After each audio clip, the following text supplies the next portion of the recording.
રાજકોટમાં ફરી એકવાર ચર્ચામાં આવ્યું છે વિકાસનું સત્ય સ્વરૂપ, કારણ કે લોકો આજે પણ ઝઝૂમી રહ્યા છે બેઝિક પ્રાથમિક સુવિધાઓ માટે.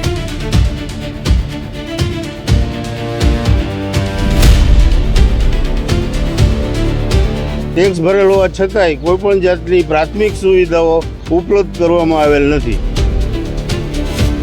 જામનગર રોડ પરના અમી હાઇટ્સ નજીક રોડ રસ્તાની હાલતમાં લોકોનો જીવ લિટરલી જોખમમાં. વરસાદ પડે તો રસ્તો ગાયબ અને ગરમી પડે તો ધૂળના વાદળો. સ્ટ્રીટ લાઇટ્સના અભાવે રાત્રે ચાલવું એટલે જાણે કોઈ જોખમ ઝંખવું. મહિલાઓ સુરક્ષાની ચિંતા સાથે ઘરેથી નીકળે છે.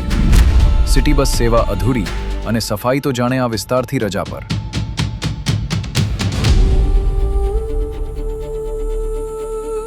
આ બધું જોઈને સ્થાનિકોએ કર્યું જોરદાર વિરોધ પ્રદર્શન અને એક જ પ્રશ્ન: આ કેવો વિકાસ?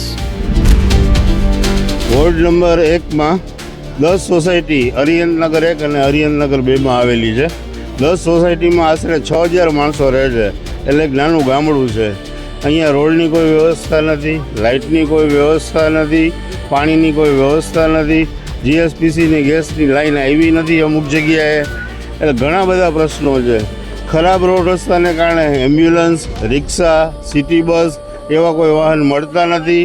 અને કોઈ પણ બીમાર હોય ત્યારે એમ્બ્યુલન્સ છે રોડ ઉપર આવે છે અને ત્યાંથી અહીંયા ગાઈડ કરીને માંડ આપણે એમ્બ્યુલન્સ લઈ આવી શકીએ છીએ. એટલે એટલી બધી ખરાબ પરિસ્થિતિ છે કે વાત જવા દો. અને ઘણીવાર લેખિત રજૂઆત કોર્પોરેશનમાં મેયર સુધી કરેલી છે, તોય પણ કોઈ પણ જાતના જવાબ નથી. નિર્ભર તંત્ર હોય એ રીતે અરજી ક્યાં જાય છે કંઈ ખબર પડતી નથી. અને આ વસ્તુનો છેલ્લા 5 વર્ષથી નિકાલ આવતો નથી. અમે અહીંયા 8 વર્ષથી રહીએ છીએ. 3 વર્ષ ઘંટેશ્વરનો ટેક્સ ભર્યો અને 5 વર્ષ કોર્પોરેશનનો ટેક્સ ભર્યો, તોય પણ ટેક્સ ભરેલો હોવા છતાંય કોઈપણ જાતની પ્રાથમિક સુવિધાઓ ઉપલબ્ધ કરવામાં આવેલ નથી. જેમ બને તેમ જલ્દી આ રોડ રસ્તા અને લાઇટનો પ્રશ્ન સોલ્વ થાય, જેથી અહીંયા રહેતી પબ્લિક સલામતી રીતે રાત્રે આવજા કરી શકે. અમે ઘણી વખત બસની પણ અરજી કરી છે.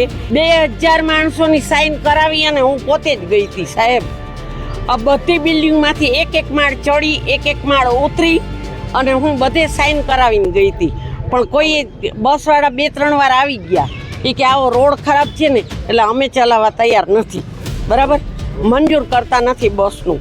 તો આ રોડનો પ્રશ્ન છે તો એ જલ્દી થઈ જાય. લાઇટ, રોડ, પાણી, ગટરનું પણ આ બધું કામ થઈ ગયું છે, વેરા પણ બધા ભરે છે, તો આ શું કામ નથી થતું? તો આ પ્રશ્ન અમારો કોઈ ઉકેલ કરતું નથી.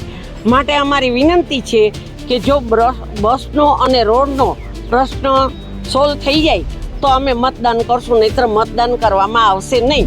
7 વર્ષથી ચાલતી એક અરજીઓ અને પેન્ડિંગ તંત્રની આ નિર્ભર કામગીરી ઉપર સવાલ ઉઠે છે કે શું આ ખરેખર આ પબ્લિકનો વિકાસ સ્માર્ટ સિટીનો જે કહે છે એ છે કે નહીં. એના માટે આજે આપણે સપોર્ટ મીડિયા કર્મીઓ ભાઈનો મળ્યો ત્યારે હું બતાવવા માગું છું કે અહીંના રેસિડેન્ટ રહેતા 1000 પબ્લિક જે ટેક્સ ભરે છે, 1.5 વર્ષથી ટેક્સ આવી ગયો છે અને બધા જ ચૂકવતા હોય અને તેની ઉપર તંત્ર પણ એક ટેક્સની ઉપર પેનલ્ટી લગાડતી હોય અને પછી કહે કે અમે લોકો આટલો ટેક્સ ભર્યા પછી જો રોડ રસ્તાની સુવિધા ન હોય તો શું આ આટલી અરજીઓ આપવા પછી પણ આ તંત્ર નિર્ભર સૂતું છે કે એને જગાડવા માગીએ છીએ. લોકોમાં રોષ એટલો વધ્યો કે સ્પષ્ટ ચેતવણી આપી દેવાઈ: સમસ્યા દૂર નહીં થાય તો અમે ચૂંટણીનો બહિષ્કાર કરીશું. ચૂંટણી ટાઈમે અમારા 4 કોર્પોરેટરો અહીંયા અમે ચૂંટાયેલા હતા ભાજપના. પણ ચૂંટણી પછી એક પણ કોર્પોરેટર એક પણ વાર આ વિસ્તારની મુલાકાતે આવેલ નથી. અને જો આ ચૂંટણી પહેલાં આ કાર્ય લાઇટ અને રોડનું ખાસ તો રોડ અને લાઇટના પ્રશ્નો જ્યાં સુધી સોલ્વ નહીં થાય ત્યાં સુધી આ વિસ્તારની 10 સોસાયટી એટલે કે લગભગ 1001 મતદાર અને 6000 માણસોનો વિરોધ અહીંયા નોંધવામાં આવશે અને મતદાનનો બહિષ્કાર કરવામાં આવશે.